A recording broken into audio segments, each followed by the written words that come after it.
6x6. Okay.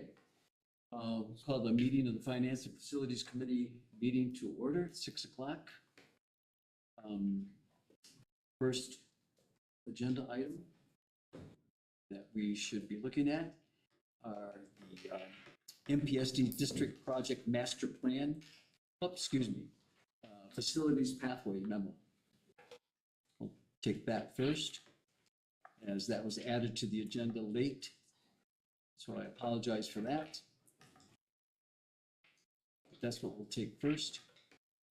And ask if there's any opening comments before there's a motion or resolution on this memo from the superintendent.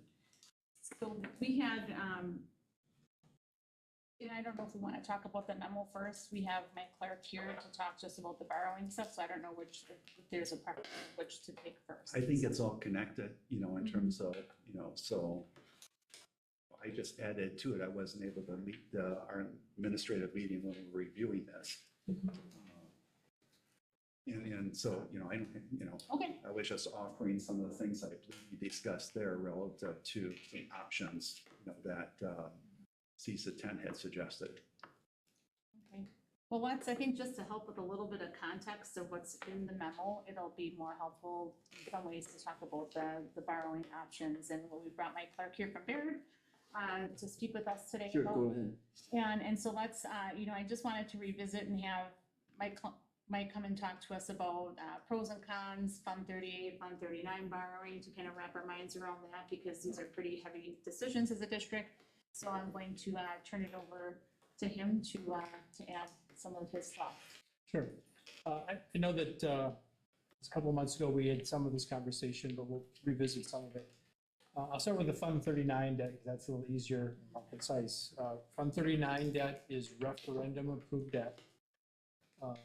And the district would take a ballot question to the voters asking for a particular sum of borrowing authority to address certain projects. Obviously, that has to be held on a scheduled referendum date. And if the voters give it the thumbs up, the district gets the ability to borrow that sum of money. That authority is good for 5 years. And you get new levy authority. So there's a tax impact. There's new tax authority that's associated with a positive vote for a Fund 39 debt. And then once that Fund 39 debt is completely paid off, that authority goes away, goes back to zero. So that's Fund 39. It's the most commonly used way of borrowing for funds. Fund 38, which is also used, is not referendum approved. The approval process consists of the board would pass a resolution asking for borrowing authority for a certain sum of money for certain projects. They post a notice in the paper within 10 days of that board action, and that starts a 30-day window where residents of the district, if they were so inclined, could select signatures to force the district to take that to referendum, or not, or to stop the process. The district could choose not to. It takes 20% signatures, 20% of the previous gubernatorial election. So it's a pretty sizable number. But there have been situations where in communities, because enough residents were motivated to do so, collected signatures to stop the process. It doesn't happen often though, because there's no tax impact. Fund 38 debt has to be paid out of existing levy authority or revenues. There's no new, unlike 39, there's no new revenues sources to come with it. Fund 38 was very commonly used before revenue limits, going way back when. Similar to how you see municipalities and counties do kind of rotating borrowings. School districts used to be able to do that same type of thing, but when revenue limits came into place, that authority went away. So, so again, the process is board action, posting a notice of that action, waiting the 30 days. If no one collects signatures, then the district would gain that borrowing authority. That authority again is good for 5 years from the end of the 30-day waiting period. And then the district can do a single borrowing, multiple borrowings. They're not obligated to use that authority. They just have the authority in hand if they would choose to use so. Excuse me? Yeah. I just want to make sure I'm following along. So we're talking about that $20 million document, right? Yeah, so we had asked Mike to come here to talk, and we're gonna get to that second, so. Okay. But it has to do with borrowing possibility, and what we're discussing now are avenues to potentially borrow money. You know, one referendum, non-referendum. And what the recommendation is through that is the Fund 38 that he's talking about. Gotcha. And Fund 38 has a max, doesn't it? I remember it being like 20 mil. Is that no longer true?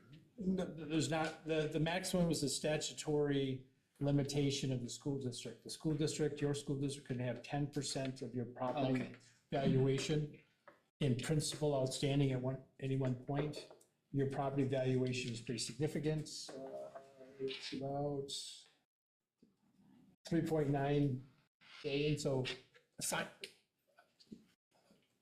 there's no, based on the amounts we've talked about over the last few years, realistically, there's not an amount that's been discussed that would not be doable from a Okay. statutory standpoint in terms of the amount of debt you're gonna have outstanding. We run into it occasionally on small districts because projects, especially in the last few years, have gotten so expensive. But a district your size, it's with no debt outstanding, so all your authority is available. Okay. So again, Fund 38 comes out of your existing revenues. When you issue Fund 38 debt, those debt payments become the first thing that needs to be funded. You don't have an option.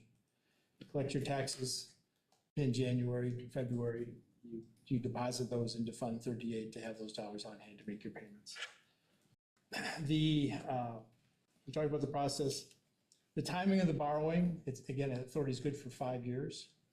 So what we typically would do is look at when the projects starts, the costs associated with those projects, when those bills would start to show up. Again, you can do one borrowing, you do multiple borrowings, depending on how you want to arrange your payments and the commitment of revenue limit dollars to make those payments. It's also important from a timing of borrowing standpoint, because right now you have the capability of earning significant returns on your bond proceeds.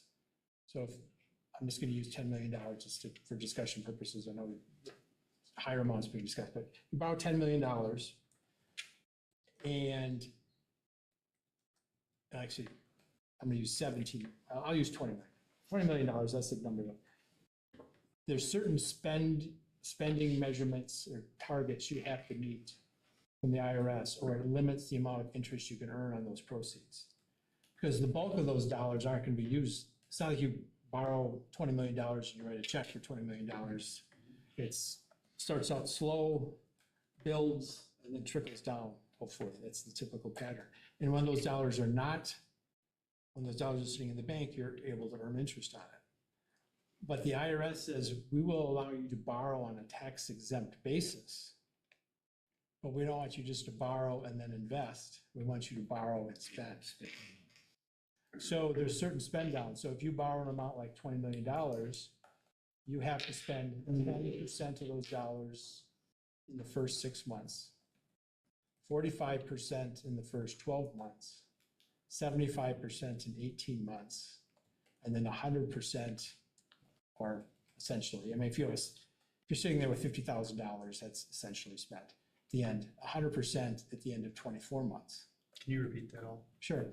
At the end of 10 years, or excuse me, 6 months, you have to spend 10% of the proceeds, so $2 million in the first 6 months. So depending on the nature of your project, how much design work, lead up, you'll have some expenditures, but they may not be significant. So 10% at 6 months, 45% at 12 months, and 75% at 18 months, and 100% in 24 months. If you miss any of those targets, there's a chance any interest you earned above what was called the arbitrage yield, which right now, any district who's borrowing funds has the capability of earning above the arbitrage yield. You have to rebate that interest to the IRS if you miss one of those targets. You can't miss the first one and make it up the second one. So that's why the timing of the borrowing is important. So say if you borrow in August, receive the funds in August of '24, and the bulk of the expenditures are not going to maybe kick in until the summer of '25, you might miss that first 6 months. So the timing of the borrowing is important. Now, if you borrow a smaller amount, say if you borrow, this is where I was going, but I wanted to start with this. If you borrow 10 million, you might fall, and you don't borrow more than 15 million as a whole. So if a district cash flow borrows 4 million and borrows 10, you're under 50. You have 3 years to spend money. So that arbitrage issue is lessened. Now, it's still there. The IRS doesn't want you borrowing, holding the funds, and then earning interest. So the timing of the borrowing is driven by the project schedule. We also want to look at any arbitrage issues that may, because obviously you want to retain that interest earnings, because that interest earnings could be used for additional projects or to make payments. Again, I mentioned that the debt becomes the first thing that the district has to fund. You don't really have an option of not making a debt payment. And like I said at the beginning, Fund 38 debt comes out of your existing revenues. Now, I know the district has a non-recurring operating question in place, which may provide some dollars to make payments towards this. But that was only good for a set number of years. And if the debt payments exceed that authority, the district is at risk if they don't renew that authority of having to take dollars from somewhere else in your budget. Because again, it's the first thing funded. So if you borrow for 10 years and you use some of the existing non-recurring referendum amount to make those payments, and you renew that referendum, which includes dollars to make those payments going forward, you're in good shape. If you fail that referendum, You still pay the money. you still pay the money, and if that payment's $1 million, $1 million has to come from somewhere else within your budget. Similar to almost special education in terms of you make sure that that fund is balanced. It's got to be balanced within a year. Well, Meaning, you know, to the extent of if you're short in special education funds, that's still a priority expenditure. Is just what I'm saying. oh, yes, and this is actually by statute is number one. So if you don't have that renewal of the operational referendum that would include dollars to make the payments, it's coming from somewhere else. We're still gonna pay it. So that comes from, fund balance, but that's a temporary fix. That come from some districts, maybe if you have a large enough maintenance budget within your operation, you choose not to do any maintenance that year to make that payment, or you don't fund programs is the biggest expense. So, you may be able to, but again, if that continues, that's just 1 year. If that payment continues, say for 6 more years, and you aren't able to replace the operational referendum, that's 6 years of $1 million coming out. And I guess that's the problem. I love the use of Fund 38 debt, but unfortunately, there aren't many districts who can manage it within their budget to do it on an ongoing basis. And you'd like the revenue stream that you're targeting to fund the borrowing to be in place at the time you do the borrowing. So if you had a 10-year, I'm working with Racine, they have a 30-year operating referendum. We're gonna borrow, and it's in place, it's not going anywhere, they have the levy authority, and we're gonna borrow probably $570 million against that revenue stream. But the revenue stream is in place. You had to go all the way to the state Supreme Court to get there, but it's in place. So when we borrow, we have certainty that that revenue is going to be there. So that's very, very important. I have two questions. Can you use the debt itself or its interest to make a payment on its own bill? You can follow me? In Fund 38? Okay, so if you get to the end of okay, to be able to do that, the project is supposed to be complete. Okay, Or if for some reason the board would decide not to complete the project, and you can make some motions to use those dollars to pay it back. okay. The problem is that, say you borrow $10 million and you say, okay, we only end up spending $5 million. You've incurred interest costs. You know, you might have to come up with some additional, and if you're, I guess to be honest with you, if you're having the discussion, well, we don't get there, we'll just turn around and use the proceeds themselves to pay the debt back, I wouldn't do a borrowing. I'm thinking of problems. My other question is thinking about your schedule and 10% 6 months, 45% 12 months. If something happens, schedule's delayed, construction, something, can that money, is it designated for a specific, could that money be used? It goes back to the resolution. It doesn't really, so if the board passes a resolution, we want to borrow $10 million to fix our buildings, additions, you know, equipment. It's pretty broad, so you can shift. But if you pass a resolution that says we're going to paint this elementary purple, you have to paint the elementary purple. You can't paint it blue. So typically, if you make your resolution broad enough, it gives you flexibility to adjust projects. But if you're making those adjustments, is there more planning time that would delay the expenditures that would maybe jeopardize, from an arbitrage standpoint, you meeting those spend down targets? Because they come up quickly. 6 months always sounds like a long time, but. Other than eating up the board's valuable time, is there a problem, for instance, borrowing $2 million today and $2 million in 6 months, and continuing down that? Oh, if again, Staged. that's easily accommodated. Now, in this market, small issues like $2 million are hard to get placed because banks are out of the market because they can buy treasuries at over 5% and banks aren't interested. We used to do a lot of small borrowings through banks. They just aren't interested right now. But you can get them done, so they're not the most efficient borrowing to do those small pieces, but it can be done. And you're on a fixed pay schedule to pay that loan back, the next loan back, the next loan back. Right, So and you're on that that bill, fixed schedule, so your bills all the time. but eventually, if you don't renew your ability, a revenue stream that you can dedicate for that, you're back in the same spot. Correct. Yeah. At the end of 2 years, or 3 years, you have $10 million outstanding. You have the operating for 3 more years, correct? We're in the first year, 5. Or 4 more years. So, yeah, you're fine there. It's that next year that I worry about.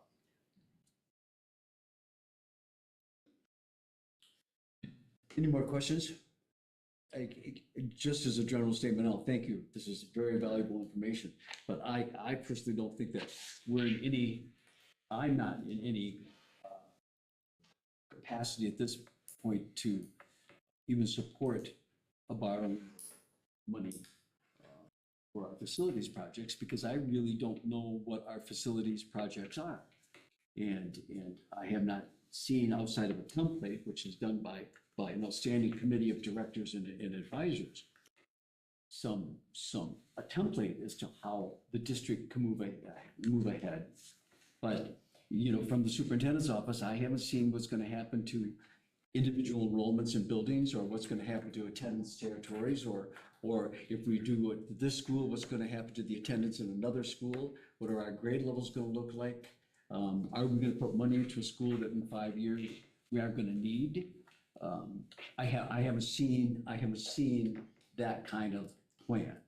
I know the template of what could be done is out there, but I haven't seen any plan that comes back to us as a committee or to a board on what options of these plans exist and how we can manipulate in this district by eliminating one building. Where's that population gonna go? Where's it gonna go to the next building? What's gonna happen to the grade levels? What, in 5 years, do our attendance look like? What is our population? The superintendent said it well in his memo, we are in a decreasing population. Well, what does that mean? What does that mean in 5 years from now? What does that mean in 10 years from now? What does that mean? I'm not gonna borrow $20 million for a 10-year project. We're never get paid for before we're in debt again. So I'm not in any position to picture this as an immediacy, I guess. Tony? Wasn't some of that information linked to the meeting, and now for some reason I can't open it, so I don't know if it's not my PC or something, but I thought there was something. There was in terms of 5 options that was Yeah. considered for those projects and, you know, and again, I wasn't there, the committee, you know, had collectively decided, you know, the option 2, you know, was the best. You know, some of, What option 2? I don't know what that means.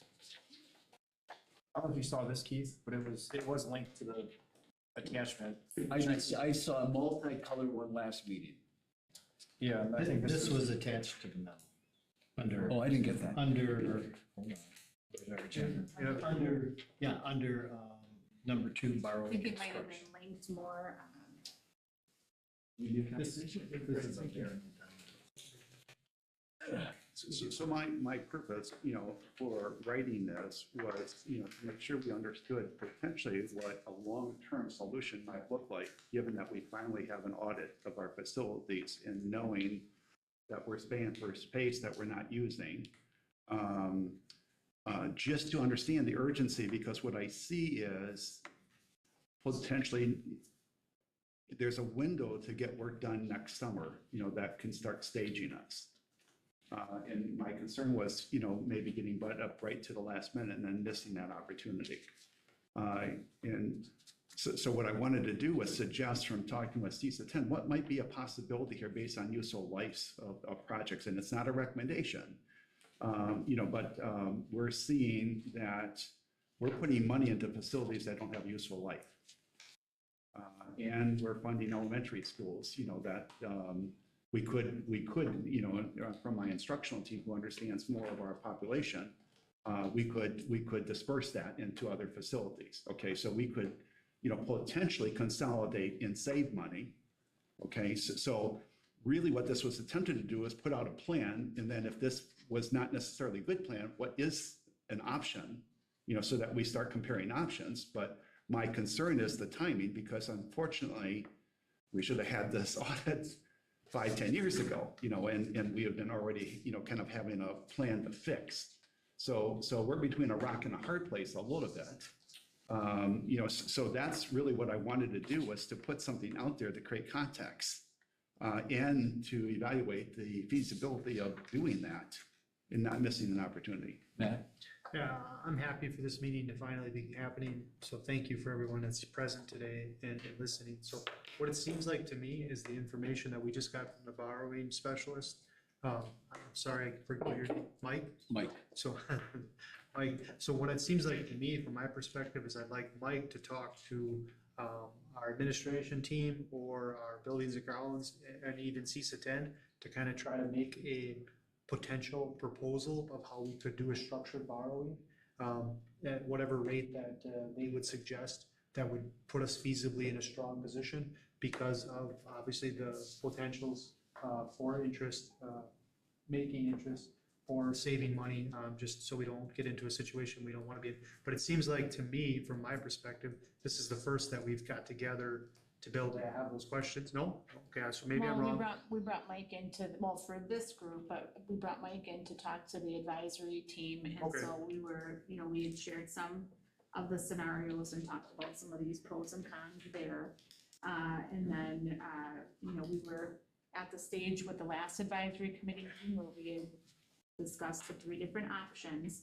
And then we were gonna look at, final budget information and wait to bring a recommendation. We, as an advisory team, we're not ready to bring a recommendation at that Well, time. again, these are options, 1, 2, 3, 4, 5. But, Can I finish? yeah, go ahead. So what I was more concerned about is the structure of borrowing, how we could meet. So the options could be driven by the structure of borrowing that we do to potentially be the best stewards of our money. So that's kind of the synergy that I want to see potentially, that the way we borrow it would be most advantageous in protecting the best interests of the district, so that we don't have to worry about 6 months and we have to spend a bunch of money. We can structure the borrowing with the potential of projects that we can complete in a fixated amount of time. Just, so if I could interject, the borrowing thing we can work out. We do borrowings every week for school districts. That's the easy side. It's the district's comfort with its ability to make those payments once they're in place, because right now it seems, based on my understanding, you're dependent on a non-recurring revenue source to make those payments. Well, what's the alternative? I mean, if the alternative is, do we just sit here and like let the buildings crumble, or do we, I mean, serious question. Can I Yeah, absolutely. answer to that? The alternative is we go to the voters with referendum saying, here's what we're gonna borrow, here's when we're gonna borrow it, here's what it's gonna be spent on. So we know we have voter support, so it automatically adds on to our ability to levy, rather than us going, okay, we borrowed money, now we hope in 4 years that we get another operational referendum to pass. And I will tell you, I'm at 6s and 7s on that, because this last one was tight, but it passed. And the tenor of the public after this year, when their tax bills came and they found out, well, it was one referendum on top of another this year, which a lot of people, including the mayor, didn't understand, really created a lot of unhappiness. So I don't know how successful an operating referendum in 5 years would be, but a referendum that says, here's what we're borrowing, here's what we're gonna spend it on, and when you approve this, you're also approving us to be able to tax to pay that back, rather than taking it out of operational dollars, I think is the right way to approach it. Go ahead. I was just gonna say, so if I'm hearing you right, Chris, you're suggesting that we go to another capital referendum now for the. That's not a capital referendum, that's a borrowing referendum. And it explicitly states what you're gonna build and what you're gonna do with that money, all the money that you ask. So how is that different from a capital referendum besides being called? It's the same. There's either a capital referendum, Yeah. which typically involves a borrowing for facilities, or there's an operational referendum. So the words kind of get mixed around, Yeah. but essentially you're talking the same thing. And that is an option. And, theoretically, you could be on the ballot in November. How can we, I don't think there's a person at this table, probably in the audience, that can say, oh, here's the plan for Manitowoc Public School District. Madison Elementary is going to be non-existent. This shifting population is gonna go to Jefferson, this shifting population is gonna go to Jackson. This 5th grade is gonna have this many more kids, the 4th grade is gonna have this many more kids. We're gonna need 3 more teachers, or we're not gonna need 3 more teachers. We don't want Jackson anymore because Jackson's really old, so are we gonna take a bus and bus them all to Stangl because we just not used Stangl? We have no plans, you guys. Nothing has been presented to this facility group.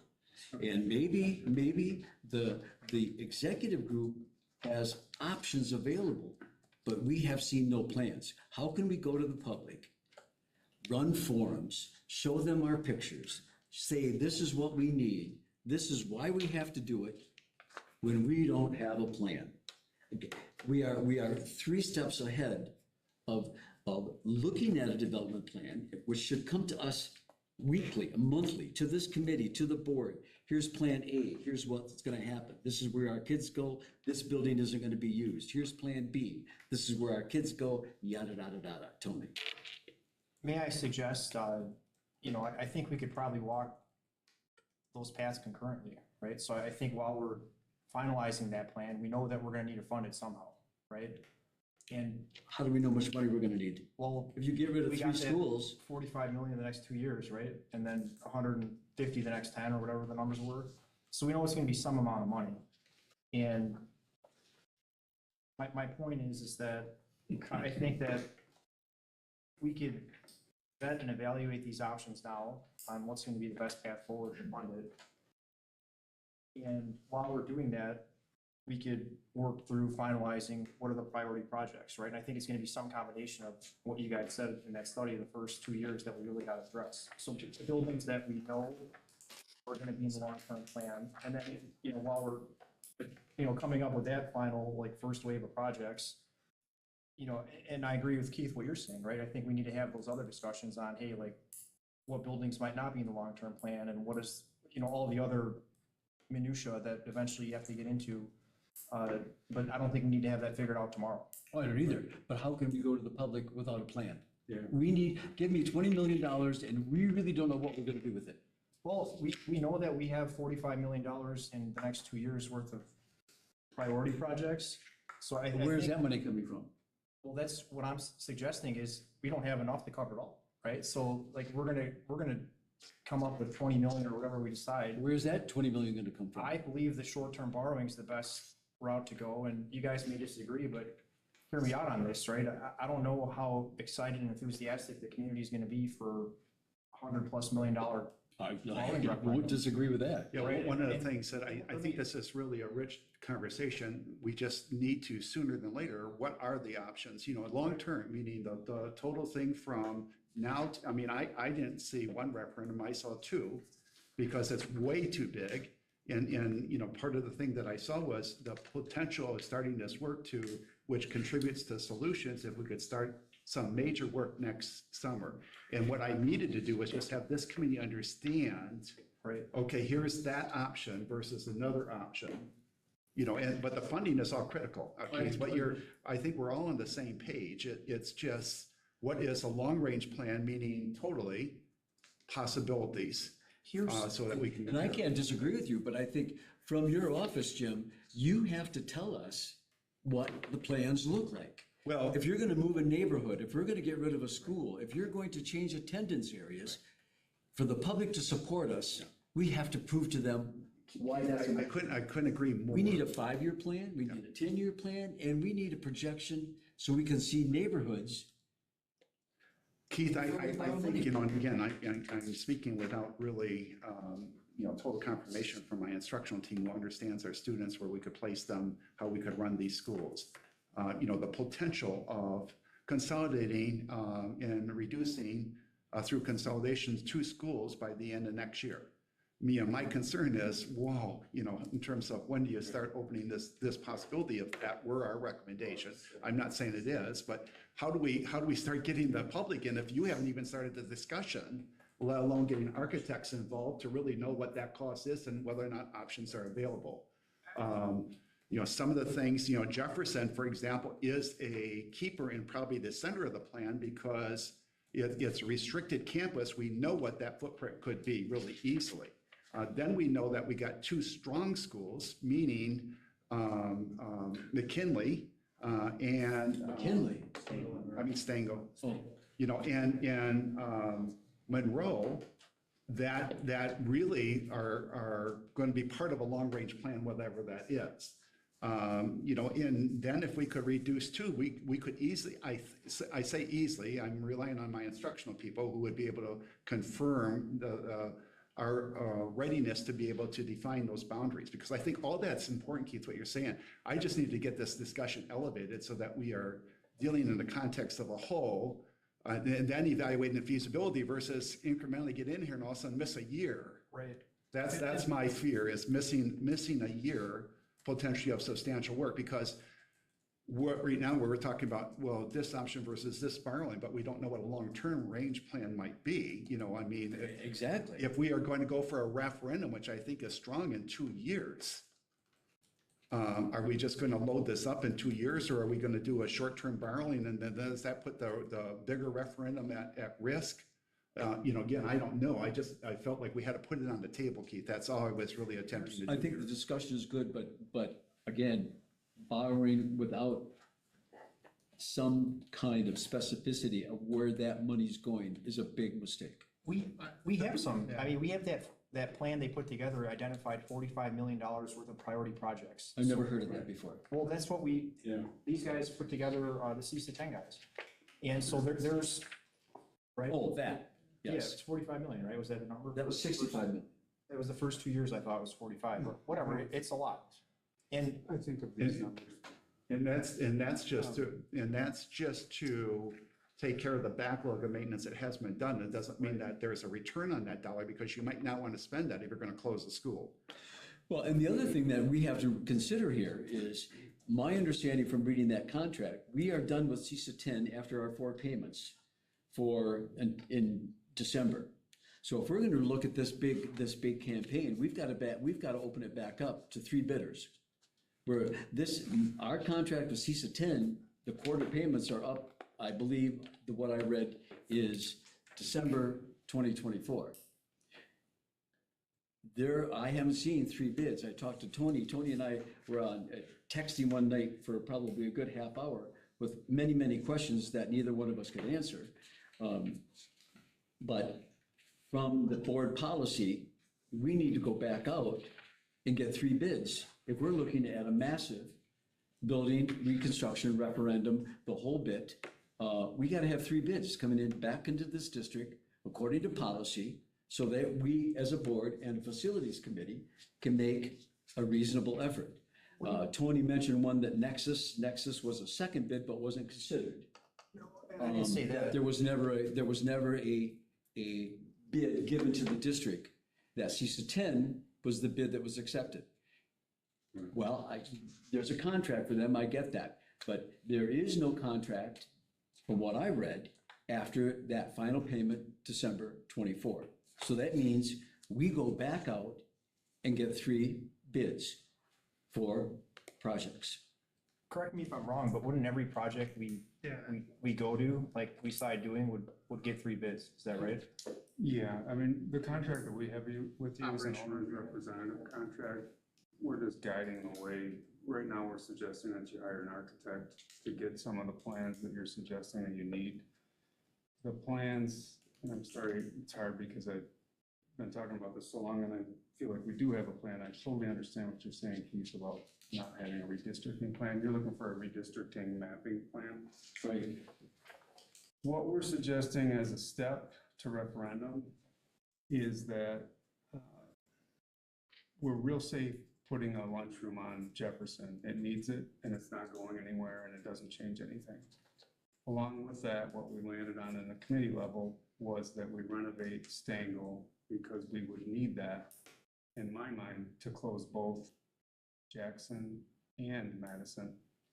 And to me, that's less of a community discussion. That's a driver of economics, that we have too much space for the population that we have, and we're declining, and that's the story that's told. So if we want to do anything next summer, we have to hire an architect very soon. That time window's running out soon, and I understand that's the decision.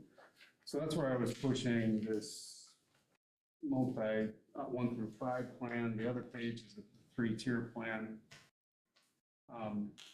And I was purposely not sharing some things because we almost need more information like you're suggesting, Keith, when we start getting the public involved, in terms of understanding some of this. So I was trying to be very careful not to suggest any recommendations been done, but to compile the information that's needed and make an informed decision. So immediately upon hiring an architect, other than starting work, figuring out what to do with Stengel, what to do with Jefferson, how to do it, would be that redistricting plan. I think just to kind of capstone this all, this we started this back with having our strategic plan to try to figure out what we were trying to achieve. And then that's what made us drive to get to this audit of the facilities. Then we did the audit with the facilities. Now we just compiled all the information from the audit from these facilities. Now he has presented us ideas for a facility plan, 20-year, and then 5 different options. But yes, I mean, we can have some more meetings about districting plan. I think that's a great idea. But everything you're kind of asking for has been coming in slowly. It's been a 2.5-year process to get to where we're even today. So it's not been like overnight. It's just there's a stopgap between the funding that we have available now and where we want to get to, not to mention the voter fatigue about referendums. I think I would like to see the district build support with its voters by proving that they're not just needing money just to stay open, but actually improving the longevity of the facilities. And I think that's my opinion. I think I want to see some positive gains of the facilities instead of just saying that it's open to have it open. Let's not forget, while we're doing that, focus on student achievement, right? If that keeps going up, and if the scores continue to rise like we've seen this year, that's gonna build goodwill across the community, and people are gonna be more apt and willing to invest in the public schools. So I think, I agree with what you said. There is a lot of referendum fatigue going on right now. And I don't think it's a good idea to go to them with a massive borrowing referendum. I think this debt option is very attractive because I think that gives us 4 years to earn back their trust. And if we could show them in the next couple of years, and I believe we can, if we keep our focus in the right areas. There's no question about that, but we have to have 3 bids to come into this district to do what you're asking to do. Three. Well, let me explain. So That's- we have an agreement. What's the owner's? Owner's right. So he's representing MPSD to try, so if we need 3 bids, we pay CISA 10 to facilitate the bidding process with the department so that we get 3 bids. And that's what he's suggesting. We can get 3 bids for an architect at this point. But That's exactly and what please we're articulate working this. on. I'm asking you to help so that you can explain, because we're not like married to them. Now, Nexus was a different story 2 years ago, and that would have been, we would have been with Nexus, and they would have made all the decisions. This is a little bit more giving the driver's seat of the district as the driver's seat. He's just facilitating that. So I was very concerned with that as well. And we still have the option for Mike to do projects. Yes. Well, see, So that's just more that flexibility. was not where, Nexus was not willing to go to identify that he could pick out of all the work that we're identifying, what he's going to be able to do. They were kind of locking in where it was uncertainty. The contract will say this, but they'll say we'll be flexible, and then they're not. Does Think that of it make this you way, understand If you that? got $20 million worth of projects, and we want to get that done in the next year, like 2 years, that's a lot of work for one dude. You know what I mean? I got project managers, but And I get that. This is CISA's 10's proposal to us. What if another company had a different proposal, different whole program, and could do it entirely different, and we have nothing to weigh that against? well, I You think, you got rid of Nexus because of that. We have CISA 10's proposals and what they're doing. Where's the other one that should have gone? Internally, we have our own options too, because we have a department that they can determine where they want to go or where what they feel is important, and we don't have to do the jobs that CISA 10 recommends us to do. It's still completely up to the board. Yeah, But that's not in that contract. What do you mean it's not in the contract? He's just, there's just. So your contract with us is done in December. I think it would be automatically renewed unless. You see, I'm not in favor of just automatically renewing without getting, You can fire us today. yeah, without getting other people's, but your contract with us is done December 2024, Okay. right? By those quarterly payments, right? I'm not the contract guy. Usually it would be brought back to board if it needs to be renewed. Correct. The options that you're talking about are ones that were developed from the planning committee. And I'm confused as to what you're getting to of what other options would be compared to. Because if the options presented aren't the ones you want, we would make that. No, we don't know that. I mean, these options with no specificity, in my opinion. So you're talking about closing Jackson. As an example, where would those kids go? That What's would, gonna happen to the grade levels of those other buildings? that would be a redistricting study. We have no redistricting plan. We have nothing coming out of the SOOP's office for a redistricting plan. We don't know that. We're gonna put money into a Wilson or a Washington pool. Well, what if there's a redistricting plan and we don't need that pool? But yet it's on the Keith, we're plan. actually suggesting that we probably would decommission those. I mean, this is all part of what we've been saying because we don't But want to. Jim, that's my point. I don't see anything that says, this is what we're going to do, this is how we're going to do it. Dear taxpayers, this is gonna be done this year, this is gonna be done next year. When we're finalized, Jackson will close. Why will Jackson close? Because we're gonna move this and now we're gonna bus everybody to Stengel. Well, we just closed Stengel 2 years ago. Left it to nothing. I mean, it's got some programs in it, but it's not utilized to its capacity. Now we're gonna have a complete bus population. Dear Manitowoc public, why are we going to do that? Why does that make sense now to bus a non-walking neighborhood to a school? Keith, There's no plan. this is really good conversation. I just wanted to bring in Lee a little bit in terms of, Lee, in terms of your thoughts regarding our ability to put a redistricting plan in with the possibility of closing 2 elementary schools at the end of next year. Now, it's just a possibility. What do you think We also our have- ability is to be able to do that? Well, we crunched the numbers on our enrollment and essentially what you'd have left if you decommission 2 schools and decommission 2 schools, recommission Stengel, is you'd have all of our elementary schools operating as 3-section schools, which 20 years ago they all were. The issue we have now is with our declining enrollment and the condition of the facilities provides a real challenge because we're not being as efficient as we should be in terms of educating kids with the staff we have. Some of the buildings, as we know, are really in rough shape and probably, in terms of investing in those buildings to bring them up to speed with all of the different components of safety and instruction would be money that potentially could go to waste if we closed them. The story that I tell is this: when I came to this district in 2001, we had 5,500 to 5,700 kids. Now 4,700 kids, and we haven't really closed anything much. And so those 1,000 kids, that's we have buildings We're paying for we have space that we're not several. utilizing and Correct. no return. In terms of, the tough part that Keith's talking about in terms of busing, there'll definitely be transportation issues.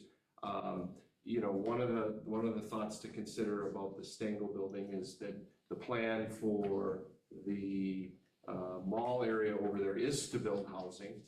That would turn into neighborhood schools, and it's supposed to be affordable housing, which would likely mean there's families in those. So you look at some of those factors. The enrollment numbers in our district don't appear in the interim to be going up. They appear to be declining, continually declining slightly. We have the capacity to decommission 2 schools if we recommission Stengel. If we don't recommission Stengel, then I don't think we have the capacity. And that's where some of those options, but again, what we're trying And to that's all do. I'm asking for, Jim, are those options laid out, black and white. Matt said it best the last time, we cannot go to the public without a plan. We can't go without everybody in this room and on our board convince the public that this is the best thing for Manitowoc Public School District. We don't know that until we get a redistricting plan out of your office to show us exactly what Lee said. If you close this school, this is what's gonna happen. Our costs are gonna go up. A 5-year projection for enrollment. This is what the census is telling us. Manitowoc's building possibly federal low income where the old Miro is. That's gonna be kids. Where will those kids go? The mall is thinking of rezoning. Howe's got a building complex going out where the old Memorial Hospital. There's gonna be kids. Where are they gonna go in 5 years? Where are these people gonna go? And there's no sense, in my opinion, of putting money into buildings right now, unless it's the necessity, like Nate said. I get that. That's an entirely different conversation. But there's no sense in telling our public We need to go to a referendum. They're in the middle of a referendum when we don't have a plan. I agree, we don't need a referendum. I think we should borrow the money. How are we gonna pay it back to them?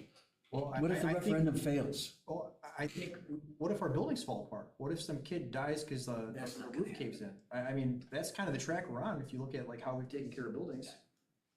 Right? So I think, here's my idea. Let's, I think we can, I'd like to bet on ourselves. I've seen enough the last couple of years. I know it's been a challenging few years, but our staff's done a great job and our kids have done a great job of really, turning the ship around. No pun intended. And we've seen the rise in reading scores over the last 3 quarters. We'll see what Q4 looks like and what the state exams look like when they come back. But I'm still optimistic that those are going to keep going up. Tony, what does reading scores have to do with the pool at Washington Middle Well, School? what I'm saying is if you want to build a case for the capital referendum that we're going to inevitably need, right? Here's my idea is let's not hit them with another huge referendum right now. I don't think now is the time to say, dear taxpayer, please give us an extra $150 million.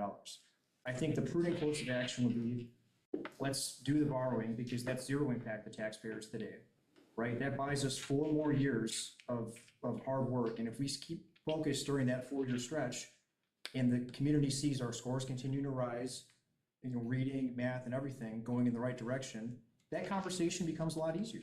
Hey, we're worth investing in. We're not just this bottomless pit, a black hole of, give me more money. What's hard here, Keith, too, is we need more services to get better estimates, to continue this work. What I I don't do, know what you just said. I don't understand what you just said.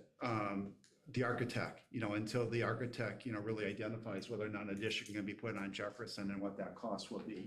We're giving broad estimates, right, Nate? So we need more specificity to be able to take it to the next planning level. Exactly.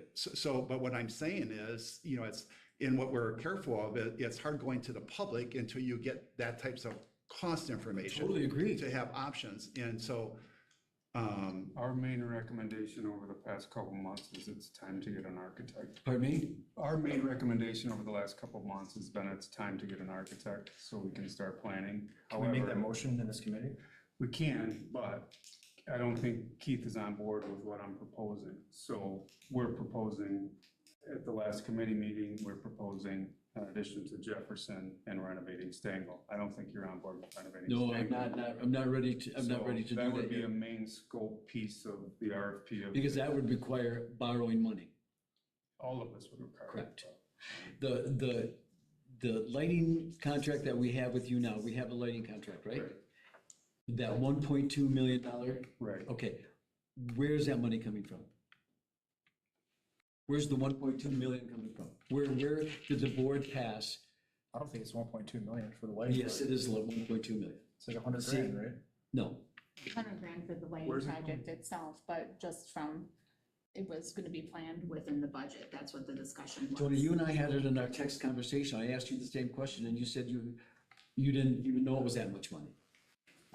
There's no way we're spending $1.2 million on that lighting project. The lighting, No, the contract for the summer work is $1.2 million. Well, over the course of the budget year, that was what, Correct. yeah, okay. And in that, it's included that 100,000 for the lighting project at But- Jefferson. In there, there's all sorts of projects that were to be done at a cost of 1.2 million. Where is that money coming from? I asked you, I've asked other board members, they've never passed anything by the board to spend 1.2 million dollars on these projects. So where's that money coming from? That would be planned within the operational budget for 24, And 25. was that a motion passed by the board? No. No. It's never been brought to the board. My understanding is that is what you're Because it was here in the for, budget. to try to do that, to try to do what? to get that passed so you can begin these projects. I had no idea that. That wasn't my intention. I assumed, Angela told me the money was there. The money is possible to bring into the budget, that's what, the budget always has to be passed by the Board of Education. That's the bottom line on that, is it available within our means of our operational budget? Yes, that's what I was asked, and then to take on any additional borrowing, Jim forwarded his recommendation, but our committee and what I had we weren't ready to bring something yet. When you say our committee, who's our? The advisory committee, with the district leaders of the director team, and our next step was to bring, Steve Reckley is going to be coming into our next meeting to talk about redistricting and start that conversation to get towards some of those next steps to see how it would look on the impact of families. And then we also need to look at just the staffing piece of it as well, to see how that would all be impacted, because we'd have to look pretty deep at how, all the student services and all that would be staffed, and what our operational savings would be. How immediate, the memo said, this is dire, this is immediate, we have to pass this for the next year. How immediate is this? We talked initially about in July, bringing to the regular meeting, a recommendation at that time in order to start looking at, July of '24. to hire an For? architect. To hire an architect. Okay. But we don't wanna hire an architect if we can't tell them what we want. Exactly. Totally agree. Again, I'm gonna go back to my question. Where's the 1.2 million so that our summer projects can get going? That was That's in gonna the be planned budget within from the budget. last year. So we're kind of convoluting some ideas. Those would be planned for within the 24-25. Yeah. Yeah. Not last year, 24, 25. Because I went through and projected out our potential revenue, Mhm. revenue limit of, within our revenue limit capacity, what we can, what we have available and where the impact would be in available funds. Angela, and have you, with all the discussions we had of options as we were exploring this, do you have some sense about what a long-range plan might be, from the, beginning to end in terms of any type of a staging where you might have been able to talk with Mike, on funding options? And I mean, obviously, we would need to get details. We've to talked this. about many different funding options. We've also talked about Well, the I'm smaller. talking about the work, to match, the funding options is relative always to work, in terms of Sure. what types of Yeah, work options. I think what he's asking is relative to the ability of the district to take on any level of Fund 38 debt, what funds are available to Mhm. make what level of payments? Yeah, and that's what I talked to at our last advisory meeting, and I sent the email to you as well, summarizing that I wasn't ready to give that estimate at this time. So, initial estimates were around $1 million, but it is such a huge risk, and then. We still have a Because we don't fluid have- budget, we don't even have a solid budget yet. Correct, and that's where I do not feel comfortable, giving a solid answer on that at this time. And so that's why I shared that with our district advisory team, and so we talked about looking at some of these next steps and being ready. I think it's unfortunate we don't have a, better handle, and I recognize in terms of, Angela's been doing a great deal of work to try to put things in place that have been missing, as well as so many different areas, okay? What's difficult is,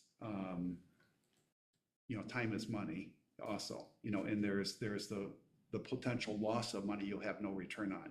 For example, the one thing that's clear, and we've been trying not to talk in public without more details because we don't want the public to go crazy on us without, but, it didn't take long at all for CISA 10 to suggest to us, you shouldn't put any more money into Lincoln High School.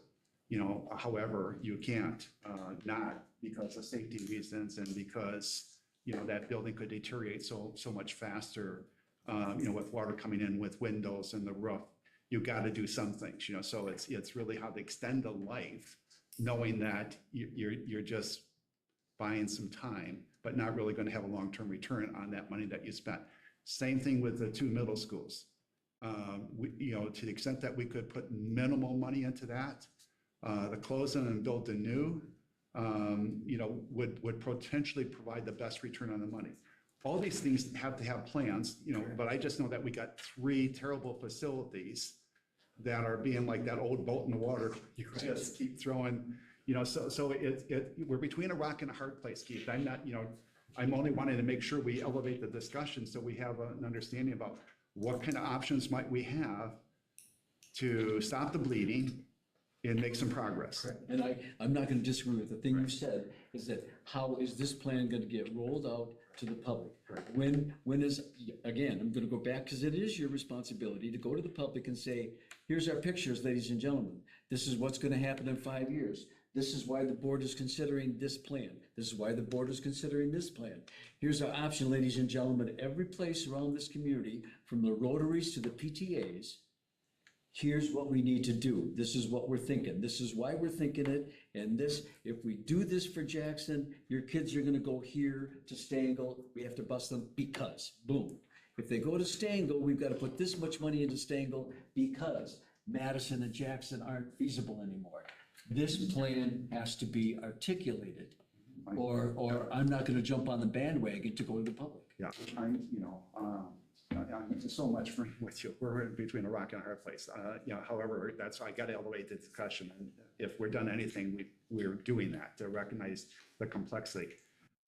One of the things that one of the things when we talk about borrowing, Angela, as you talk like referendum borrowing, what were you thinking about?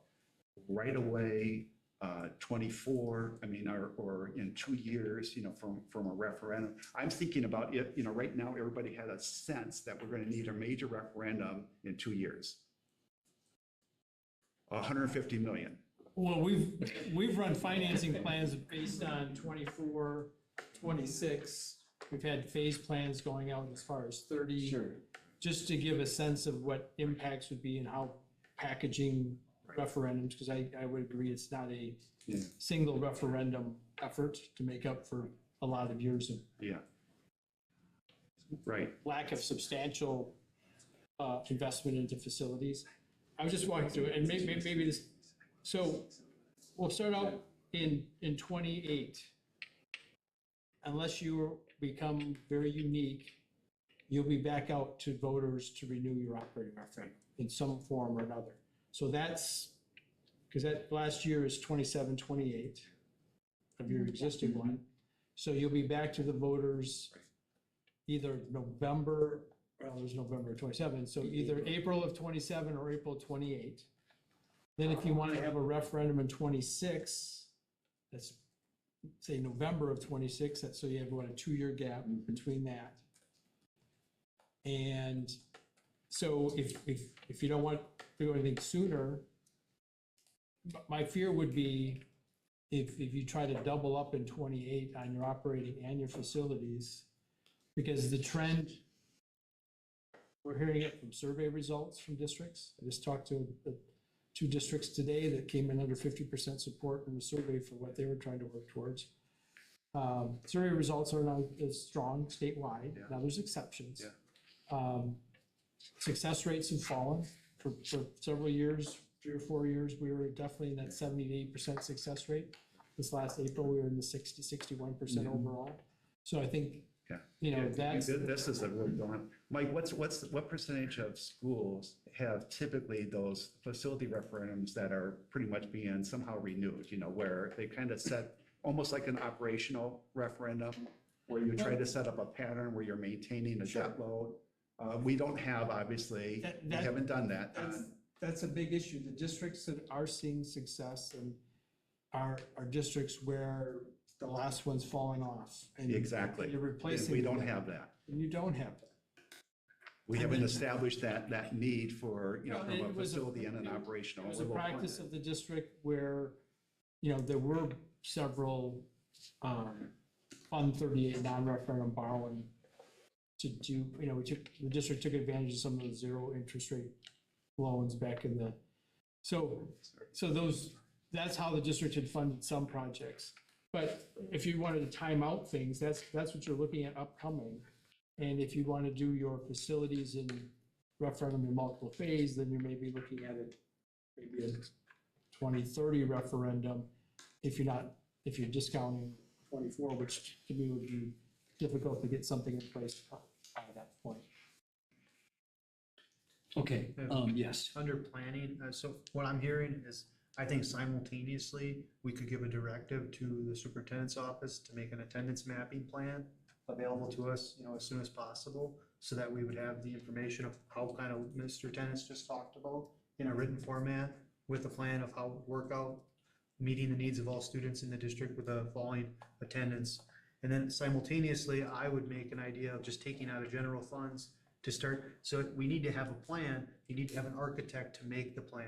So I would take out of fund balance instead of the gentleman Mike being here for about borrowing, why don't we just take some money out of fund balance and start understanding that we need to have an architect to start making a plan for the future so we can present it to the community. Because otherwise, we're not gonna have a plan unless we fund an architect to get a plan. I Okay, so, would- so that's, I'm just talking, and I'll start making a motion if you want, but that's what it seems like this consensus of what we need to have, but we need to do it simultaneously. Yeah. I would entertain that, to have those directives take place, bring this conversation, which is good, I'm sorry it's lasted an hour and 5 minutes, that wasn't our intent, but I think it was a good conversation. I'm not ready to make any motion tonight or ask for a motion to borrow. I think your plan is worthy of discussion at the larger board, bring it up. I think your plan is worthy. I think the direction to the superintendent's offices is most noteworthy. And the other thing that I think that we need to really start doing is having committee representation from this committee and financial with this other executive directors committee or whatever their title is, so that we can all start being on the same page. Rather than having this committee and this committee and this thing taking place, there needs to be some very strong cross dialogue so that we're all on the same page. I can add you to that invite. Pardon me? I can add you to the meeting invites for the invite. Well, one of this is administrative, I mean, we just have to know whether or not we're turning it into a board committee meeting where it has to be posted and opening it up to the public. That's one of the reasons why we were doing what we were doing, because we felt we needed to give you more Well, information. then they can come and be a representative on here. Right, right. No problem. Yeah, no, I mean, so that was what we were attempting to do, because we felt you would need more information before you opened it up to the public, in I terms of totally- really having You're not gonna clause in convince those me that things, any- from those options. Yeah. I mean, that was where, because, we didn't want to enter a discussion, useful life of Lincoln High School is 15 years. I think the information that Nate and that committee has brought forth is tremendous. Now, as Matt just articulated, how's it gonna get fulfilled? How is it gonna get doled out? How we give the people choices? Where is this information gonna go? Why is the cost saving? What's gonna go on? We need to have visual demonstrations. We need to be public before we ever think, in my opinion, of going to a referendum or a borrowing structure. Any other discussion on that? Because we got this man waiting for a motion, I believe.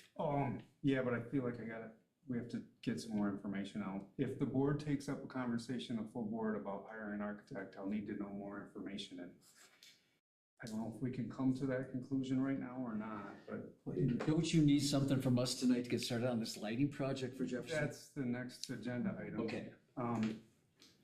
So we need to know if we're gonna do anything next summer or not very soon. I think we That's- have to do something. I think we do too. I want everyone to be aware, Mike, I think you said that you thought we wouldn't go for a referendum until 2030 versus 2026. No, I'm not in charge of when you're going to referendum, I'll make that very clear. I'm just laying out when the likely opportunities would be. I think the discussions we've been having is 26 has been targeted for a more significant referendum.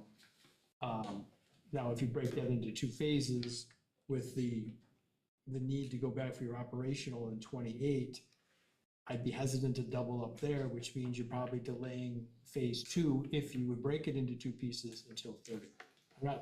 That's not a recommendation, that's just kind of looking at the sequence of Right. things.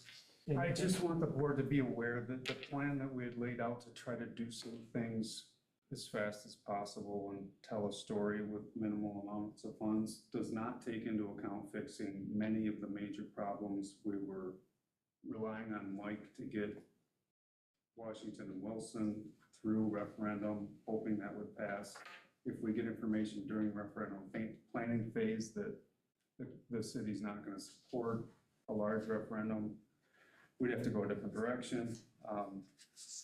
So, hearing what you said, Keith, I think that the things that we should be thinking about is, do you want to add a multi-purpose space we've been calling a lunchroom to Jefferson? And do you want to, I have to tell these architects in the RFP what they're gonna do. Do you wanna just do maintenance at some schools? I've been trying to draw out scope through the committee planning meetings, and In the contract, Nate, that I read, there's a reference to Appendix A. yeah, Okay, and the board apparently approved last August this Appendix A for all these projects, I believe so. okay? Where is the money coming from for, unless we have to approve this money, where is the money coming from for all of these projects that have been approved in Appendix A by you guys? One thing I would say about Appendix A was written from the audit. Mm-hmm. I'm looking at, and these were projects we were trying to speculate on, what could we do and not mess up referendum plans, et cetera.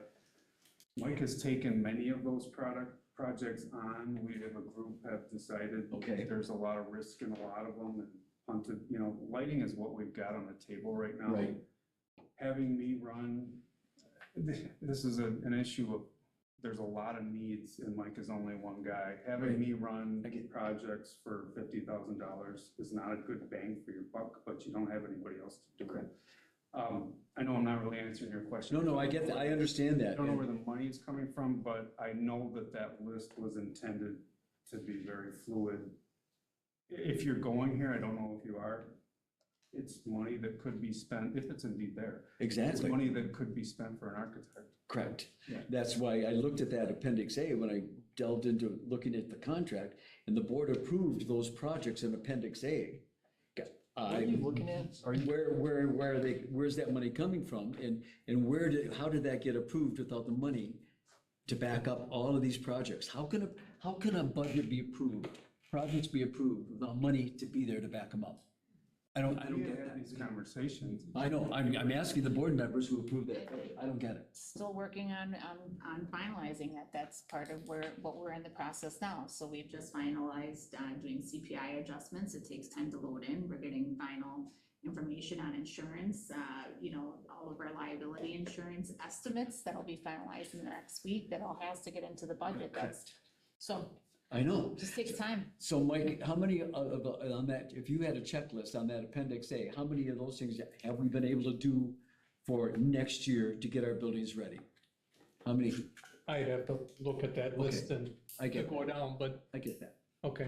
I really was under the assumption that we have the money Me too. in the budget, and then we were gonna start checking these things Me off. too. We don't plan? It's never been board passed. yeah, I mean, I was always under the assumption that we had the budget for it. And As a we did part of the approve a next budget year, last, yeah. we did approve a budget last, October, right? That had, Correct. like, But this some money is- allocated to projects like this. But when you're talking summer projects, your fiscal year starts July 1, so you're looking at your next year budget. So the question to me was, how much money could we have within that budget for the projects? And that's how I answered the question. So, So unfortunately, what we don't have is a long-range projection of revenue and expenditures in Jim, terms we of. don't have, there's been no I- budget approved for Appendix A projects that I was told. Where's this appendix A that you're talking about? It's in the packet that CISA 10 had that you approved when you approved the CISA 10 contract. and Jim, I do need to correct you, and there is long-range projections for the budget. I keep those updated Well, on a regular basis. when I'm Yeah. saying that, to the extent that says we're talking now about the urgency potential of expenditures, and yet we're spending money as though we have money. And right now, it's raising a question about whether or not we were even giving out pay increases that maybe we shouldn't have given out as much. That's why our budget is still fluid. The fact remains that I don't want to hold up these gentlemen on their projects. Well, yeah, and I think what we're getting to is, do we just kind of limp along, and push things back? And things are going to, I mean, this is challenging. We're just between a rock and a hard place, Keith. I mean, I'm, That's all we got here to begin with. yeah. No, we got here because no, we didn't talk about anything then. Right, I mean. I asked them the 10 questions my lived- first lived year, it's along like, for well, we years. don't know anything. So- Well, and part of being able to say whether we have the capacity to borrow is making sure we tighten down and finalize what we're bringing to the board for the budget to examine and consider for the year. And that's where very clearly shared, weren't ready yet, but we're close. We've got to move on. We have a big agenda. So I think right now, this discussion needs to be tabled and go to the board. It's been a fantastic discussion. We need to find out a lot of answers to a lot of questions. But right now, we have to take care of this gentleman's concerns, have a motion coming out of here so that he can get going on that lighting project. Thank you. Appreciate it. Thank you, Mike. However, the lighting project was to come out of that 1.2. I know. There are other, within the regular buildings and grounds budget, the regular budget that we believe would be able to absorb that project. Let me ask regardless of this, outcome. is there any scenario that, like, we wouldn't hire an architect? That's what Chris said. Yeah. Sure. What if the board as a body does not support building the cafetoriums onto the elementary schools? There was quite a debate at our last full board meeting about breakfast and lunches. And yet, building a facility specifically designed to feed kids is regarded as a no-brainer, and I just don't see that that's necessarily a sure thing. And that's not to be difficult, that's just saying, I'm not sure what the support is there. The other issue is, especially for a place like Jefferson, which has got a pretty tight footprint, where exactly would that go? And I know it's great to have an architect, I'm 100% for those, but you need to know where you're thinking about putting it before you can even say, I'm for it conceptually. So I can see situations where no, like if we're gonna add it right where they just put that whole play area, I think there'd be a lot of pushback. I know where I think we would put it, but Yeah, I guess my concern is, I think we're probably gonna piss away a lot of time just talking about it and not doing anything. And I think it's probably inevitable that we have to get an architect. Maybe I'm wrong. I mean, maybe there is a scenario where we don't do anything and, the buildings stay fine. I don't know. But, just based off what I've heard and seen in the buildings myself, I just don't see, I feel like we're just kind of kicking the can on this thing when, and really, and if I'm hearing you right, we should have been doing this a long time ago. So I mean, is there really, like, what's the risk of saying, hey, let's get an architect to at least start assessing, go get 3 quotes, right? I mean, I'm not saying like, go hire one, but like, at least start the process of doing the due diligence that He you. needs a scope of work, is what he tried to politely say, so that's why I'm prepared to make a motion to give a directive to our superintendent's office to have an attendance mapping, of the district, of a consolidation to meet the needs of the future enrollments, moving forward. That's my first motion I'll make. I'll second that. I'd like to amend your motion that we get a 5, a 10, and a 15-year projection. Why put money into a building when it's only gonna last for 5 years? We need a 10-year projection and maybe a 15-year out. It's available. So that this district can really have a visualization of what the potential is. We've got building complexes coming into town. We don't know that. So we need a 5, a 10, maybe 15's too much, but at least a 5 and a 10-year projection. I will, accept that friendly amendment for a 5 and a 10-year projection of enrollment and a redistricting mapping, brought to And the, the facilities usage. yes, thank you. Just for So clarification, would that include, for example, the consolidation of middle schools? Yeah, Yes. whatever your plan comes up with, yep. No, that's what I'm saying right now, that's my first. What our enrollment would look like, what our grades would look like, absolutely. So 5, 10, 15 year Nope, just 5 projection. and 10. 5 and 10. 5, yeah, we have 10-year enrollment projections already, that's But already, the yeah. meat and potatoes of it is actually the facilities Yeah, redistricting, Use attendance, that to- needs of consolidation. okay. Okay. There's no other. All right, all those in favor of that, to take it to the board as a motion, signify by saying aye. What, I thought the motion, that your motion is to recommend to the board to do that, or No. are you asking for it here? I'm asking for it now to go to the board, the full board. The request to go to the board? Yes. Okay, all right, I'm just trying to understand. His motion, Come out of committee and go to It's the full board. recommending from the committee to the board for that action. all those in favor, signify by saying aye. Aye. Opposed? No, Okay, So my second motion would be that we hire an architecture firm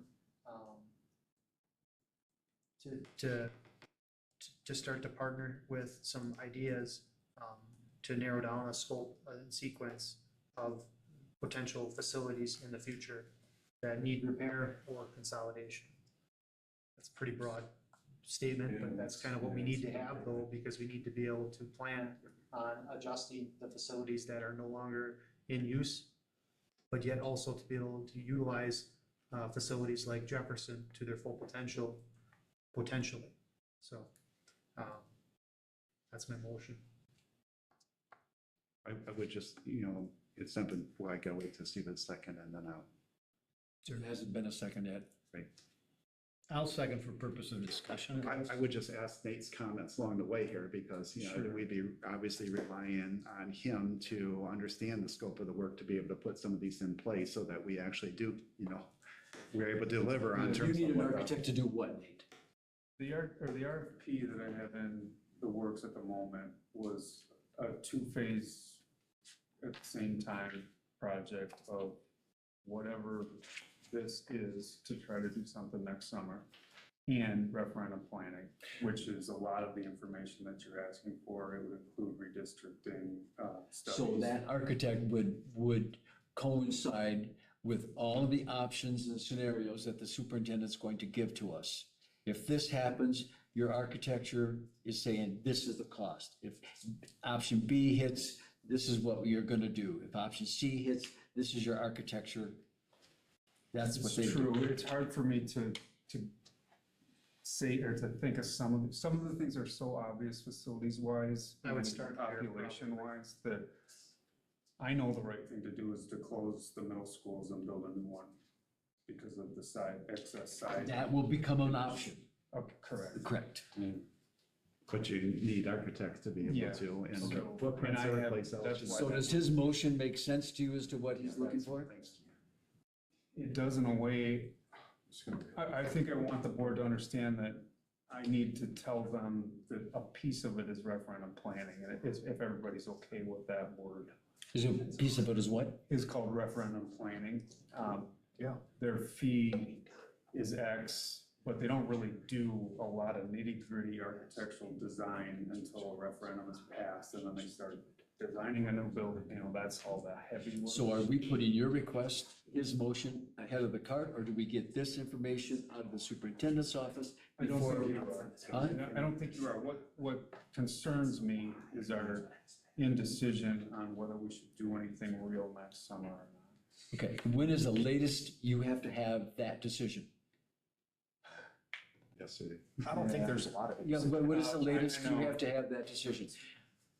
Angela's saying that budget-wise, we're not in that big of urgency yet. When is the latest that you have to have that I information? had heard at last committee that the potential for it being approved was in July, and it scared me. And I thought, ugh, it's gonna be like, if somebody can start immediately, we'll do it. I was hoping to get it And through that's why I kind of put it here. this meeting. Oh, we had shared those. So I yeah. guess I'd tell you, I don't think it's impossible if it's approved at the July meeting, but it would be better this, and I think. it For is. this $20 million borrowing?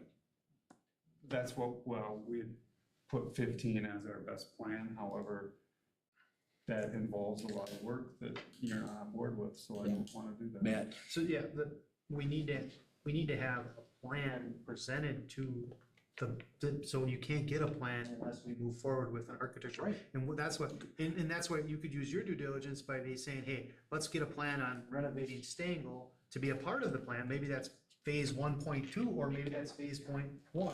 So we start with the Stangl renovation, but I think you should kind of delegate with the architecture firm that you maybe, advertise to, that these are the types of projects that we're doing. And I understand why you're saying the referendum word. I don't actually like that word because I understand where you're going with that, because they don't want to even do the work unless there's a referendum tied to it. So I get it. However, you know, maybe we're gonna have to maneuver with what, the board's gonna be okay with at a certain time. So that's why I gave you a little bit of leeway to kind Yeah, I of. understand. The reason why I'm thinking picky is they love to bid based on percentage of projected budget. That's Oh, yeah, what it's they're used to. unfortunate, yeah. So if, These are just gonna be If I proposals just- though by your architects. correct. Correct. And they're gonna wanna But if I sign tell with us them, to do them.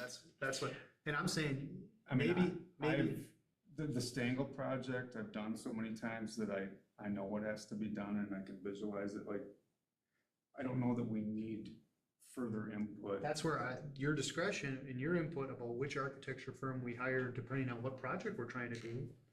But like in the middle school one, maybe you wanna go after a different type of architecture firm that's gonna best suit a consolidation or I mean, a I different. definitely wanna go with one for the referendum planning. Okay, let's, Matt, repeat your motion again. It's been seconded, but Yeah. So, we'll see how good I you wanted- are. I wanted to move forward with hiring and, looking at the options of architecture firm or approving the architecture, hiring an architecture firm to move forward with the future planning, of the district to meet the needs of existing facilities and the potential of restructuring, district-wide needs. That's kind of. And there's been a second to that motion. So there's no dollar amount attached to this. So the board's gonna say how much are we gonna pay, I'm just telling you. Go ahead, Chris. Well, the projections are between $300,000 and $860,000, depending upon the scope of work. That's right in front of us. And those are the options. I can keep making more options. I can absolutely, I can absolutely believe that we are gonna have work coming through in the next couple of years where the architects are going to be necessary and valuable. I absolutely understand that we need to start contacting people to get us on their radar. I don't know with the vagueness of what we're asking for, how many are going to rush forward, but they'll at least know that we're in the process of figuring out what we're gonna do. And I think it all certainly aligns with the three-phase plan, where, you know, you have to fine tune what you're doing in phase one before you can fine tune what you're doing in phase two, before you can fine tune what That's you're why I doing almost in need to have, phase kind of three. conceptually understand what the possibility of a long-term plan is. Personally, I think you have to buy into the three-phase plan before you can buy into anything else. That's just a view, and that's not in the motion, No, but I'm just saying that. But let's, I think we're gonna need some of this stuff eventually, and I think after we get our solid numbers in about a month, I think some of that money will be available. okay, so Matt has made the motion, it's been seconded. This motion is gonna go to the board for the approval of the architect. And we're gonna give the board that broad, we'll have to give them a finance range. But all those in favor of bringing that motion to the board next Tuesday signify by saying aye. Aye. Opposed? Okay, so now you got your motion, we'll see what the board does with that. Any other, just talk about this? Can we move on number 4 now? Please. I'm just thinking, before we move on, I mean, why don't we just make the motion to bring forward the borrowing option too? I'm not ready to make that option available. I'm not support that. Well, you're one member of the committee, so That's correct. I think, if I'm hearing you right, we gotta get moving on this, one way or another. The more time we waste, like, you know, I'd like to make the motion respectfully, Keith, to bring that option to the full board and have them deliberate on it. I'll second that, honestly. Options, the motion's been made to take the borrowing proposal for $20 million to the board, Up to 20 million. up for $20 million to the board. All those in favor say aye. Discussion, the reason why that this would be so advantageous to start looking at is because we need to be able to have a way to maneuver to build community support by having what Mr. Abel just said about having a comprehensive plan, looking to 1 phase, 2 phase, and 3 phase, the ability to have a long-term plan that structures into a single plan at the same time. So just because the scope is so big, we need to have understanding and the available funds to be able to meet the needs of the district. Not gonna disagree with anything, but I'm not gonna support this until, because we have no plan, we keep using the word plan. This community, the board has no idea what a plan is, so I'll not support it until we have a plan or plans. Agenda item. Chris? Yeah, and I appreciate the nature of your motion. I completely get that. My concern is the up to 20 million doesn't tell us if we're looking at the 11.5 million option or the 15.5 or the 20.6. Yeah, what I was recommending was that number 2. Yeah, if I could finish. I'm sorry. Yeah. So a clear idea of which one and the financial part. I'm not afraid of borrowing. I don't see a way for us to get around borrowing. I think we have to. I just think that a straight 20 is too soft for me. Very respectfully. That's fine, you know, I'd actually be open to a friendly amendment to make it that 15 and a half or whatever, if you wanted to do that, if that's what they're recommending. To borrow 15 and a half? Yeah. Or up to 15 and a half? Because I'd like to see if there's ways for us to use money we have at hand. I think that's part of. That's what what I you're just trying to say. approved before. I use it. Yeah, I guess I just don't wanna take anything off the table, right? I don't wanna go into that meeting not having an item that's actionable, and then we're like, oh, man, I wish we would've had that, right? If we talk through it, so. Just cause. So what's your motion? Well, yeah, and don't change it for my sake, because really I'd want a solid one. Because the motion's been made and seconded to borrow. Yeah, Up to all those in favor, signify by saying aye. Aye. Opposed? No. Aye. We'll go to the. board I with a know. hun- How- He said no. Okay. Shaw said. You said aye, I heard. He did say He said aye. aye. No. Maybe we should call it that. No as well? Okay. And, you can bring that forward on the minority report. Yep, I can. Tuesday. All right, Jefferson lighting bid.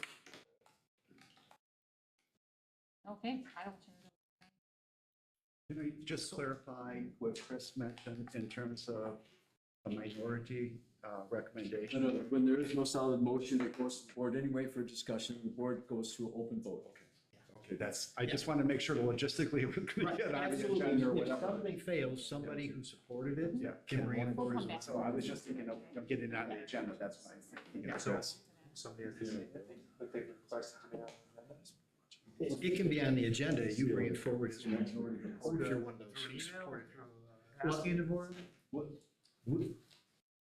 if you were telling me that's gonna be on the agenda, so you come forward as a It's minority, the chairman's decision of that committee, or. it'll be on there. Well, I'm just asking. Yeah. Right, normally you would request it, but absolutely. I think when you're two-two to the. Sure.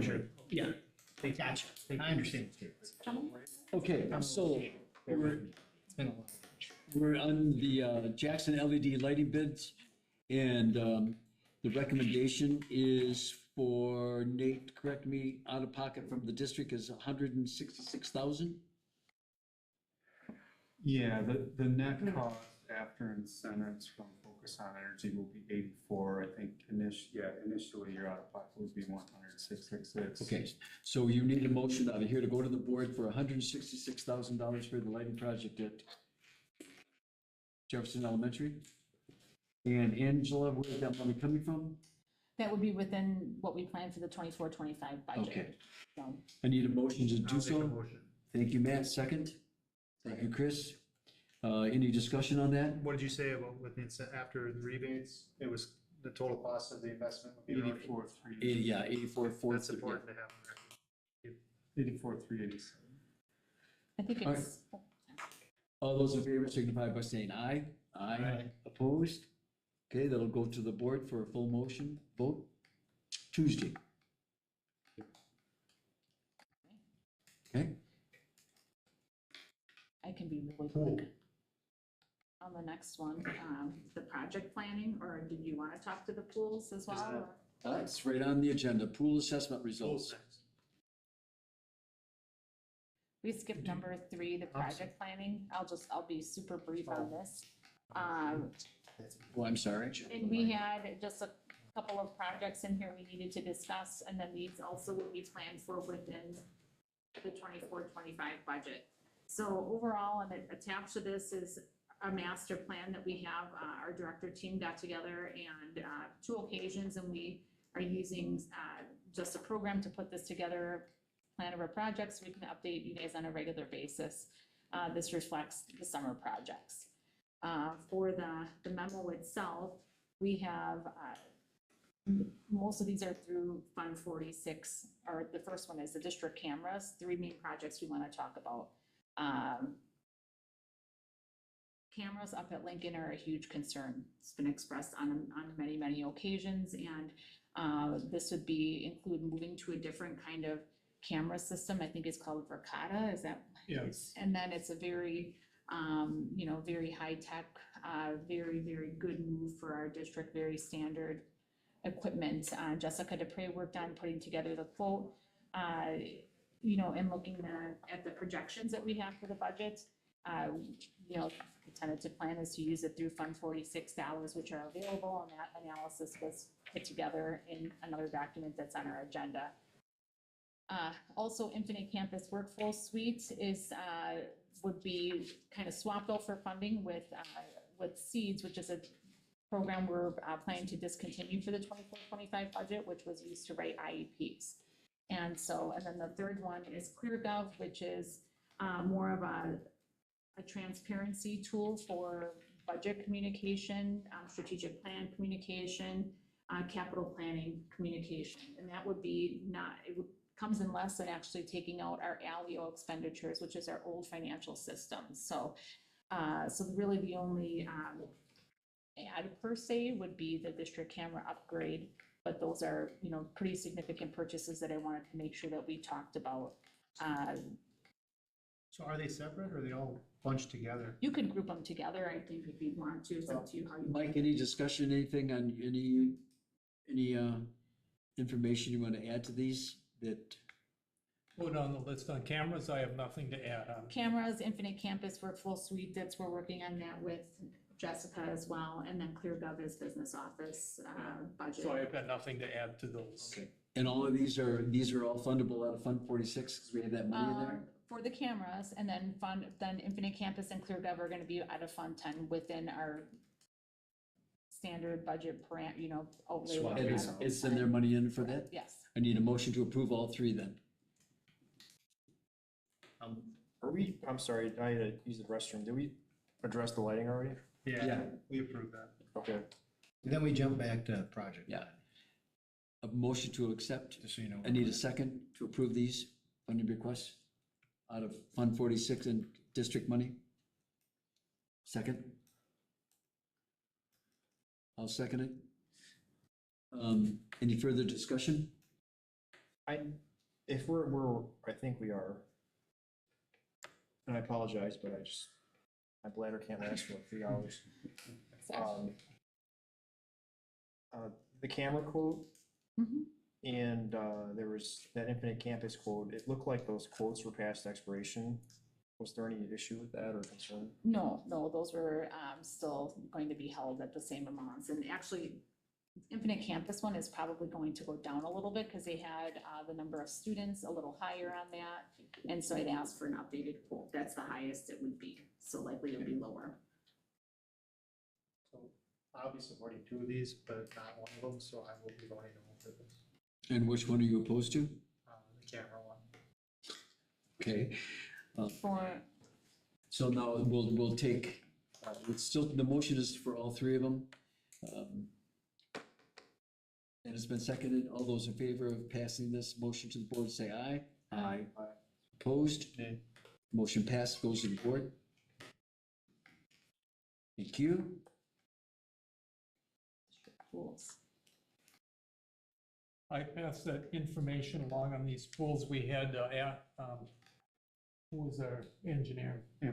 Ambrose out of Cedarburg. Looked at all of our pools and the structures and everything, and they're in rough shape. No, okay, They're, yes. they're terrible. So I just wanted to put this all together. We've had some bids on here on what it would take to get them back into service. And I'm really just passing this along. for Okay, so this is information for just you guys. informational? Yes, Can I ask a question? When I read this, you referenced Wilson Pool. Is that Wilson Pool or Washington Pool? Both. Wilson Pool was used this year. it was used this Right. year, yeah. But this report says that it's because the pool wasn't used this year. The pool that wasn't used this year is Washington. Right. That's So, correct. so this is not, this was Wilson Pool, should be the Washington Pool? I don't have any further. I think they're both in there, Keith, if I. Could it have been that Wilson was used the first half of the year and not the second? I That's don't not think why I so. said that, but Wilson was used, Washington was not used. Correct, Washington wasn't used the entire year. And when I looked at this deterioration, and it looked like, I think that's Washington. There are pictures of Washington, Keith. If you look at page. I know, but read the side that says Wilson Pool, the purpose of condition assessment cannot be reopened for use. This is the Wilson Pool, the category. And I'm just wondering if that was supposed to be the Washington Pool.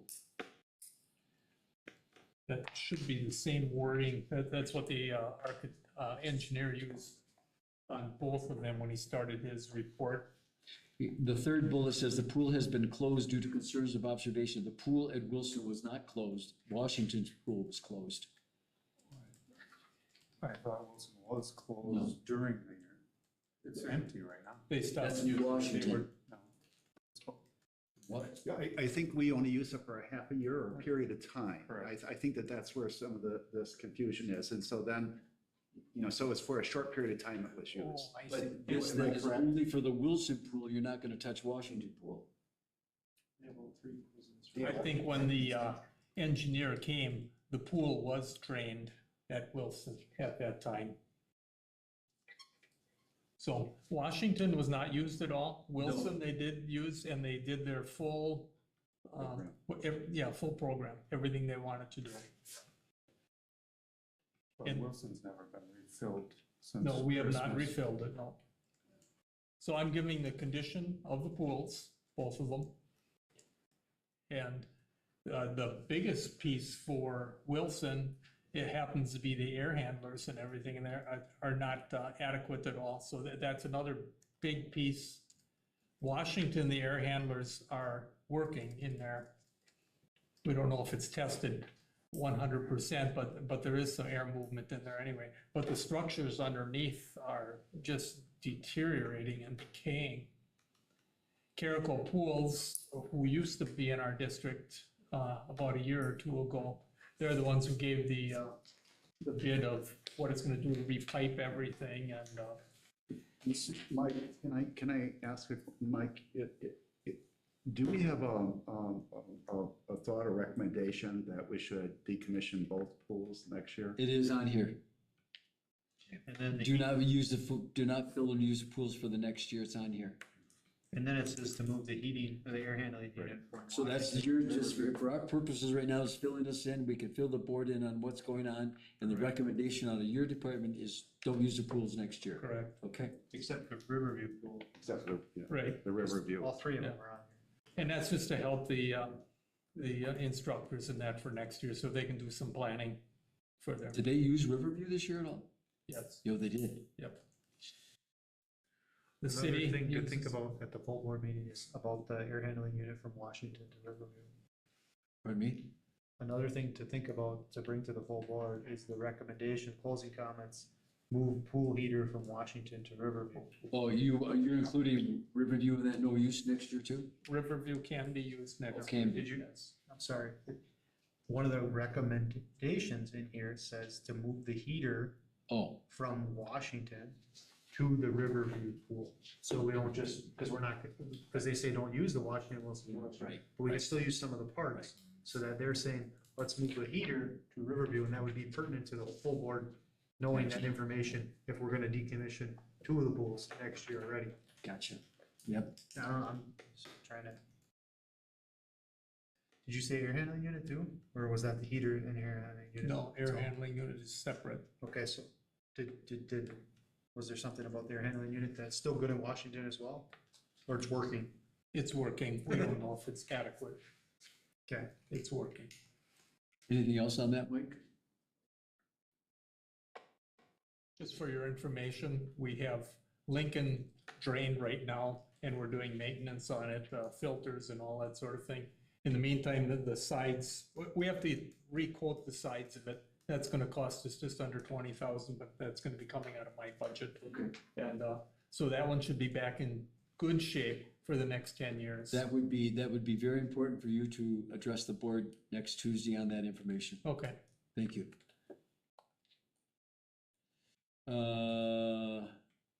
Angela, memo on the long-term improvement plan.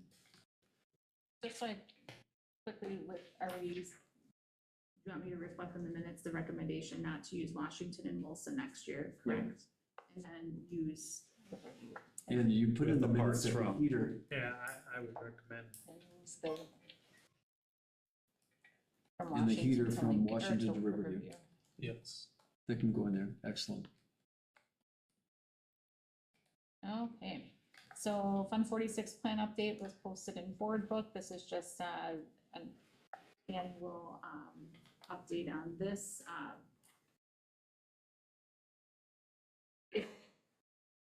So, where did we get this? I'm sorry, let me see here.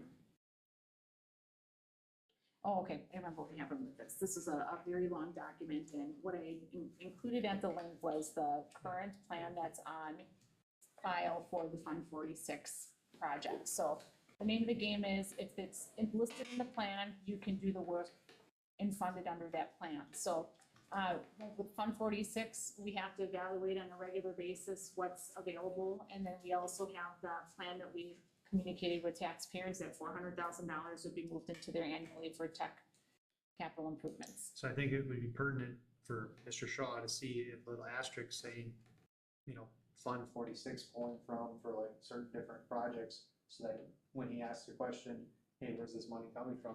Mhm. You could say, there's a little asterisk here. here it says this is allocated from Fund 46. Yep. That would Help kind of alleviate. alleviate any kind of misconceptions or questions about where the money's coming from or if it was budgeted. And yes, and that's a whole nother separate issue about then approval from the board as well, but I think that would help. It's very much nicer to know where the money's coming from and that it's there versus, I don't know where we're getting the money from.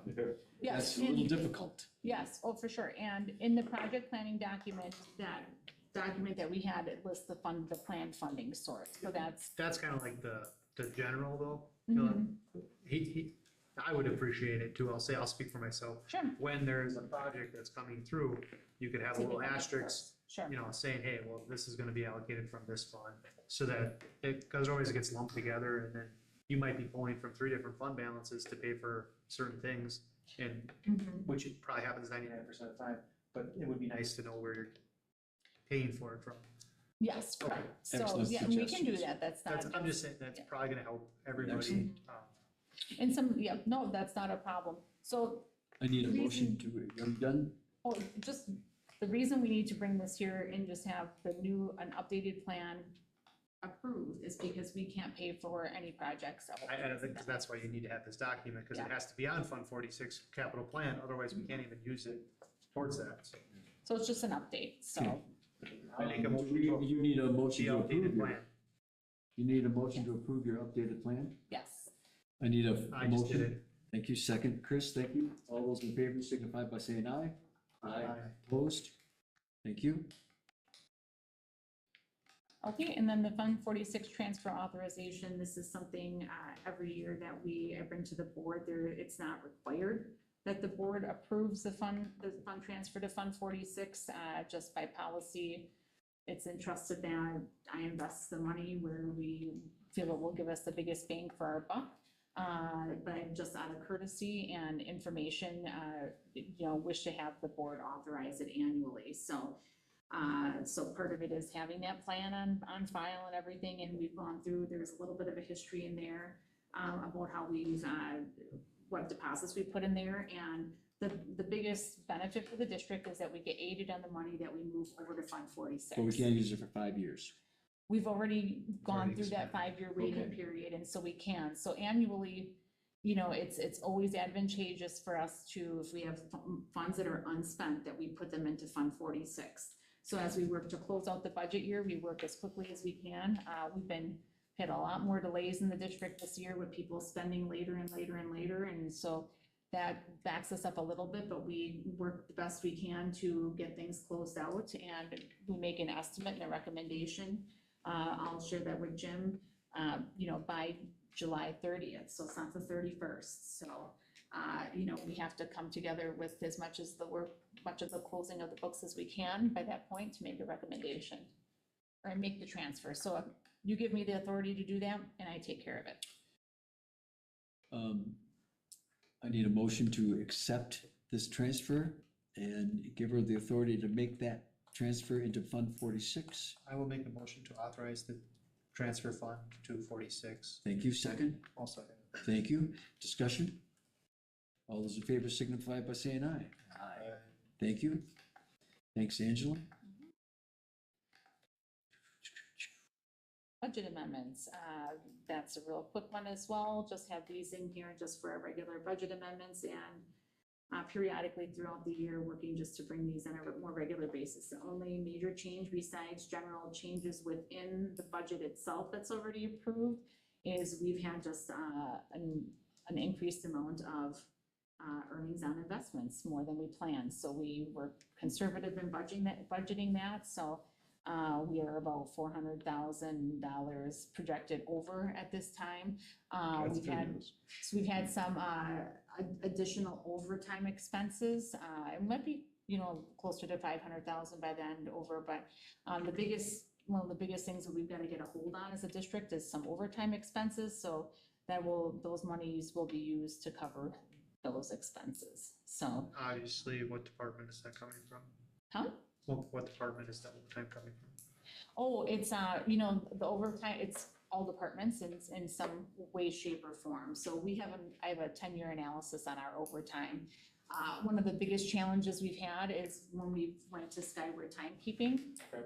We've had things where, in some departments, it was standard where people didn't report overtime. So from a legal standpoint, we're Sure. doing what we're supposed to now. We do have some areas we need to trim back. We had some settings we were gonna put into place that were put on pause, just mid-year, and we have to get back to those because we, you know, weren't able to get them into place, we were asked to hold off on them at the time, but those are gonna all be measures to help us control that cost, and just working with principals and area leaders within the district, so. The administration has requested the school board approval for the budget amendment that's attached. I need a motion to approve those amendments to the budget. So moved. Second? Second. Thank you. Discussion? I got a quick question, Angela. So if I'm reading this right, I see that total expenditure appropriations adjustment, and it looks like it's 26,925. Yes. So does that, if I'm reading that right, does that mean that we're $27,000 roughly over where we thought we'd be, or what does that mean? That's just the amount of changes where within the budget, that much money moved from like this spot to this spot. It's not like a change in the amount of the overall budget, it's just the change of where it's recorded. Okay. Reallocations to different. Okay, so that's not like, it's in no way reflective of where we're at with the entire budget, it's just No. which pot of money are we pulling from? Yes. Okay. Yes, so when you see the categories on the left, undifferentiated curriculum, regular curriculum, all of those, we have to, if they move between one of those categories, we should always file a budget amendment to Gotcha. record that. Any concern with that, or anything that we should be concerned with? No, you know, a lot of it, any budget is gonna be an estimate of where your expenditures are going to be. I think more specifically with the 23-24 budget, we had a lot of new leaders in areas, we had a different approach to the budget, and then we're also requiring budget amendments for within each budget line, so there's a lot, a lot of times we wouldn't get budget amendments, but now we're just managing it a little tighter, which is a benefit. And I'm working to just bring these 2-3 times a year to make sure that we're being more transparent in our communication about that. Thank you. Any other questions? All those in favor of approving the motion to transfer the budget signify by saying aye. Aye. Opposed? Thank you. And Angela, you're on again for the student fees. So student fees for 24-25, pretty straightforward. The only adjustment in here is for the middle school yearbook fees. And high school band or instrument rentals. Oh, that might be a typo on my side, if I didn't get that. You know what, that is an error on my side. Instrument rental did not change. I need to, update that in here. It's just the yearbook fee. So we actually updated the, rental fee to $50 last year. So that is my mistake. I apologize. I didn't get that updated within Oh, so here. it stays the same? Correct, Okay. yes. So really, there's no major adjustment. No. Need a motion to approve the student fee schedule? What is the yearbook change? The yearbook changes mainly because Washington, just compared to Wilson, every school kind of does their yearbook differently. And they're reducing the number of copies they get for the yearbook, and the size of the production is a lot different. We talked even about maybe pulling, it's an optional fee, so like your standard fees that we truly need to approve are your regular, the first section of fees, the 4K elementary, middle, high school. And all the elementaries, as an example, do their own thing for their yearbook. They will order through Harmon Studios, as an example. So the middle schools, we standardized their fee, but then we came back and they said, it's not really costing us that much to produce it, and the number of copies we're selling, we're really overcharging the families. Or compared to what they wanted to do for next year for the number of copies. So like this year it was fine, but looking forward next year, they were doing 300 copies now. They were gonna lower the number of copies, lower the fee, just to match what it's costing. Yeah, my question is though, in here, it lists Washington as 20 this year and 20 next year, and Wilson 25 this year and 25 next year. You said they were changing. So I think what I did when I updated this, and that's where I didn't take enough. I'll update this and we can either fully vote on it or vote with they're both 25 this year. They're both going from 20 to 25. No, Wilson's gonna stay the same, $25. 25. And The other's going then from Washington 20 is gonna go down from 25 to 20. That's good. I'm Yeah, so make sorry that about adjustment and then bring that to a note at the board meeting. Yeah, I will Okay. update that, that's simple, I apologize about that. And also the instrumental fee change, make that note as well. Okay, I need a motion to approve the student fee structure. Thank you. Second? Second. Thank you. Any more questions about it? All those in favor of bringing to the board with those changes, signify by saying aye. Aye. Opposed? Thank you. Thank you, ladies and gentlemen. I look at your schedule for June 17th, if that works. Can we do a different day? I'm gonna be out of town. I can do, what is that? I can do the 17th, 18th, 19th, or 20th. 20th would be ideal. That's a Thursday, correct? Yeah. That's fine. Does that work for everyone? And be focused, and I hope that at that meeting, that we said can have June some 17th? representation from the other group to discuss what the facilities July plan 15th, is. you're saying? So it's June 19th, did we say, or June 20th? They may be out of town Who's there? on that, You're looking at June 20. student or the curriculum instruction. Well, that's fine, Yeah. that's fine. Okay. And 5 p.m. at that meeting, you can decide on the July 15th meeting as well, but Okay. tentatively put on your schedule right now. Would you say the 20th, Tony? Please. Yeah. Please? Yep.